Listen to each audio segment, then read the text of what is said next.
አንስታይን፣ ዱፕሪች እና ቴስላ እነዚህ ሶስት የአእምሮ ስልቶችን ተጠቅመውታል። እንደ ሊቅ ማሰብና የአእምሮን አቅም በእጅጉ ለመጨመር የሚረዳችሁን ማወቅ ትፈልጋላችሁ? እንግዲህ ከታላላቅ ሰዎች ተርታ ለመግባት አዋቂ ሆኖ መወለድ አያስፈልግም።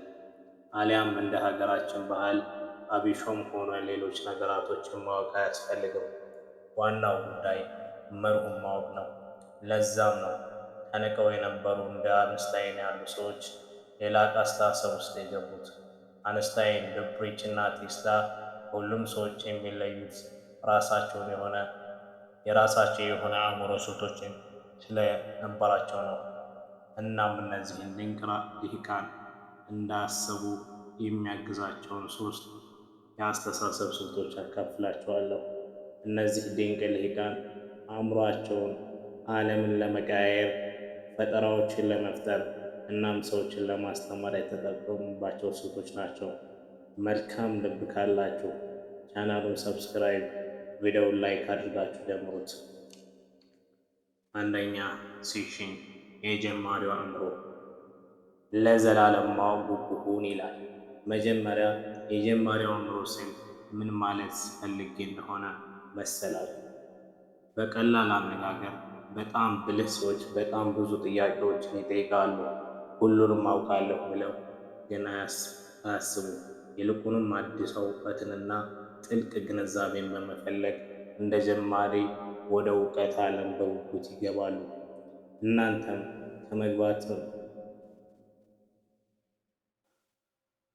እናንተም ከገበታው ለመብላት እጅግ ስግብግብ ልትሆኑ ይገባል። ከተለመደ አባባሎች መካከል ዕውቁ ፈላስፋ ሶቅራጥስ ያለውን እናንሳ። እኔ የማውቀው አለማወቄን ነው ይላል። አስተውል፣ ሶቅራጥስ ምንም የማውቅ ሰው ስለሆነ አይደለም፣ ሁሉም አእምሮውን ለእውቀት ክፍት ስላደረገው እንጂ። አንስታይን ማንም ያልደፈረውን ጥያቄ በመጠየቅ ይታወቅ ነበር። መልሱን ግን አለኝ ብሎ መቼም አስቦ አያውቅም። ሁሌም ይፈትሽ ነበር። እንደ ሊቅ ለማሰብ ከፈለጋችሁ ሁሉንም ነገር በመጠየቅ ጀምሩ። ነገራቶችን በአቦ ስጥ እንዳትቀበሉ። ለምንና እንዴት ብላችሁ ጠይቁ። መማርን በፍጹም አታቁ። እናም በቂ እውቀት እንዳላችሁ በፍጹም አታስቡ። የማወቅ ጉጉት ያለው አእምሮ ክፍት አእምሮ ነው። እውቀትን መፈለግ ከባድ የሚያደርገው ነገር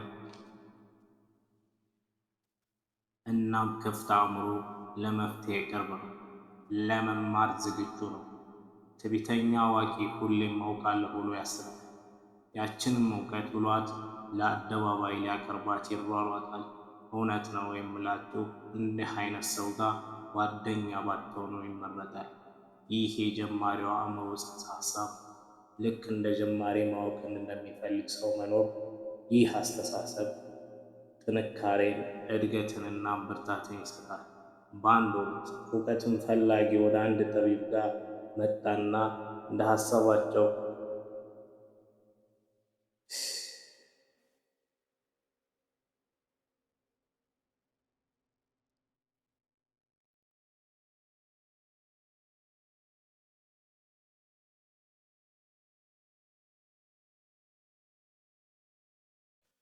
በአንድ ወቅት እውቀት ፈላጊ ወደ አንድ ጠቢብ ጋር መጣና እንደ እሳቸው ጠቢብ መሆን እንደሚፈልግና አእምሮውን እንዴት መጠቀም እንደሚችል ጠየቃቸው። እሳቸውን ተከተለኝ ብቻ ብለውት ምንም ነገር ሳይሉት ወደ ጫካው አመሩ። ወጣቱም ምንም ሳይላቸው ተከተላቸው። ልክ አንድ ውሃ ዳርቻ ላይ ሲደርሱ በፍጥነት ወጣቱን ጠምዝዘው ወደ ውስጥ ዘፈቁት። ዘለግ ላለ ሰከንዶችም ያዙት። ተወራጨ። ከዛም ለቀቁት። ፊቱ ተቃይሯል። አተነፋፈሱ አልተረጋጋም። ይህኔ እኒህ ጠቢብ አጥብቀህ የፈለግከው ምንድን ነው አሉት። አየር አለ። ጠቢቡም ልክ እንደዚህ እውቀትን ፈልገሃል አሉት።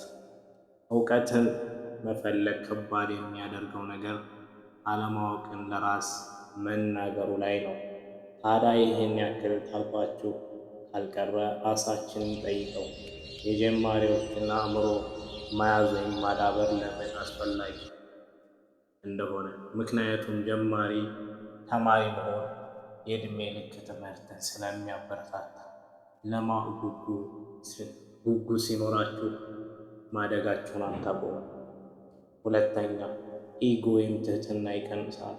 ሁሉንም ነገር አውቃለሁ ካላችሁ ከመጀመር ይልቅ ለአዲስ እይታዎች ራስን ክፍት ያደርጋል። ሶስተኛ፣ ችግርን የመፍታት አቅምን ያዳብራል።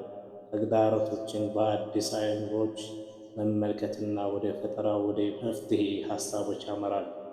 በመጨረሻም ፈጠራን ያሳድጋል። የማወቅ ጉጉት ያለው አእምሮ ከተለመደው ውጭ ይመረምራል፣ ወደ ጀማሪ ሀሳብም ያመራል። በዛም ላይ መላመድን ይገነባል፣ ለውጦችን በመቀበል ቀለል ያደርጋል።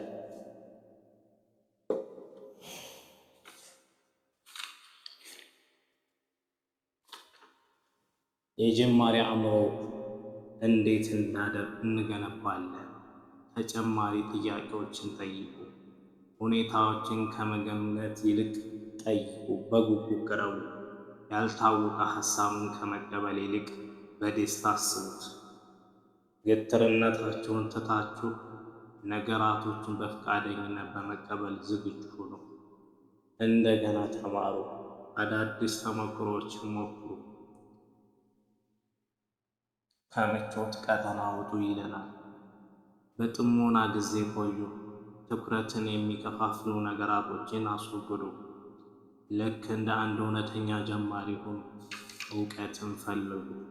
ማሳሰቢያ፣ እውቀትን ፈልጉ ስል እውቀት አካብቶ ሲባል አንዱን በቅጡ አካብቶ ሳይጨርሱ ወደ ሌላ ሂዱ ማለት እንዳልሆነ ልታስቡበት ይገባል። ግትር አትሆኑም ስንል ወልዋሏይና አቋም የለሽ ሁኑ እንዳልሆነ መቼም ታውቁታላችሁ። ስለዚህ ይህንን ሚዛን መሰረት ለእናንተ ተውት። ሁለተኛ፣ በጥልቀት ማሰብ፣ አእምሮን ከሚረብሹ ነገራቶች በመከላከል። ሁለተኛው ስልት ጥልቅ አስተሳሰብ ነው። ታላላቅ ሀሳቢዎች አእምሮን ከሚረብሹ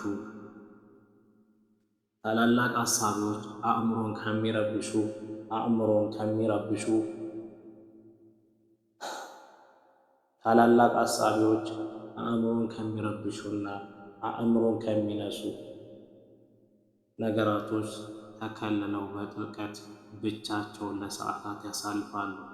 እንደ ሊቅ ለማሰብ አእምሯቸውን መጠበቅ አለባቸው። ይህ ማለት በየቀኑ በጥልቀት ለማሰብ ጊዜ መመደብ ማለት ነው። ከጩኸት ለመውጣት በየቀኑ 1 ሰዓት ውሰዱ።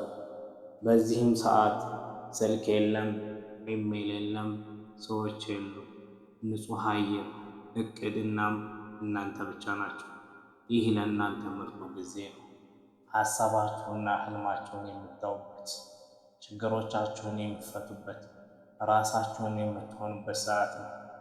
ጂኒየስነት በአጋጣሚ አይከሰትም። የአንድ ነገር አስተሳሰብና ውጤት ነው። ትኩረት ወደ ማንኛውም አካላዊ ሆነ አእምሯዊ ነገራቶች ላይ ኃይልን ያመጣል። አስተውሱ፣ ማንም ሰው ሁለገብ ወይም ሁሉ አይቅርሽ ሆኖ ታላቅ ሰው ሊሆን አይችልም። በሌላ አነጋገር ማንም ሰው ሁሉም ዘርፍ ላይ ምርጥ ሊሆን አይችልም። ስለዚህም ትኩረቱ ወሳኝ ነገር ነው። ወደሚቀጥለው የእድገት ደረጃ ብቸኛው የመሄጃ መንገድ ትኩረት ወይም ትልቅ ግንዛቤ ነው። ስለዚህ በዚህ ሰዓት ልታደርጉ የሚገባቸው ነገራቶች በቅደም ተከተል ጠቁማቸዋለሁ። አንደኛ፣ ቅድሚያ የምትሰጧቸውን ነገራቶች አስቧቸው። ሁሌም ቅድሚያ የሚያደርገውን ነገር መለየት የብልሆች መንገድ ነው። ሁለተኛ፣ የሚረብሽ አዋኪ ነገራቶችን አስወግዳችሁ ይህን ማድረግ ከፍተኛ ዋጋ ይጨምርላችኋል። የሚረብሽ አዋኪ ነገራቶችን አስወግዱ። ይህን ማድረጋችሁ ከፍተኛ ዋጋ ይጨምርላችኋል። ስለዚህ ስልክም ሆነ ሰው አጠገባችሁ እንዳይኖር ማድረግ ይኖርባችኋል። ሶስተኛው ትኩረት የምታደርጉባቸው ሀሳቦችን በዝርዝር አስቀምጡ። ይህም የተሰባበረና የተበታተኑ ሀሳቦችን ለመሰብሰብ ይረዳል። ሶስተኛውና የመጨረሻው አእምሮ ሙከራ ይሆናል። ሶስተኛውና የመጨረሻው የአእምሮ ሙከራ ለሀሳቦች መጫወት በሀሳቦች መጫወት። በመጨረሻም የአእምሮ ሙከራ የሚለውጠው ሕግ እናያለን። አንስታይን ሀሳቡን ከመጻፍ በፊት ወይም እውን ከማድረግ በፊት በጭንቅላቱ ውስጥ ያሉ ሀሳቦችን በመፈተሽ የሀሳብ ሙከራዎችን ተጠቅሟል። ብዙ ሀያል ደራሲያን የኢማጂኔሽን ክፍላቸውን ብሩህ ያደርጉታል። እሱም የተለያዩ ሁኔታዎችን አስቦ የሚያስከትለውን መዘዝ አስቧል። ያስቡ፣ ያወጣል፣ ያወርዳል። እስከ ዛሬም በውጤቶቹ እናገረማለን። ይህን እንዴት ተግባራዊ ማድረግ እንደምትችሉ አሳያችኋለሁ።